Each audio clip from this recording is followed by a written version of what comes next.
Xo'p, bu yerda bitta zinamiz bor edi. Zinamizni kafildan emas, toshdan qo'radigan bo'ldik. Bu yonlarini chiroyli qilib pastga olib, endi hozir kirishkasini tayyorladik. Mana chiroyli pastga olib,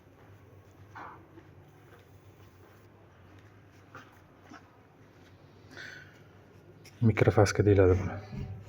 Bilmaganlar uchun ma'lumot. Buni ustalar tilida mikrofaska deyiladi. To'liq faska emas, yarim faska. Tosh tipidagi chiqdi, qarang. Endi shuni olib borib hozir qo'yamiz. Mana qo'yib chiqdik. Cho'tki qilib, quloqchalardan chiqarib. Qanday chiqdi, zo'rmi?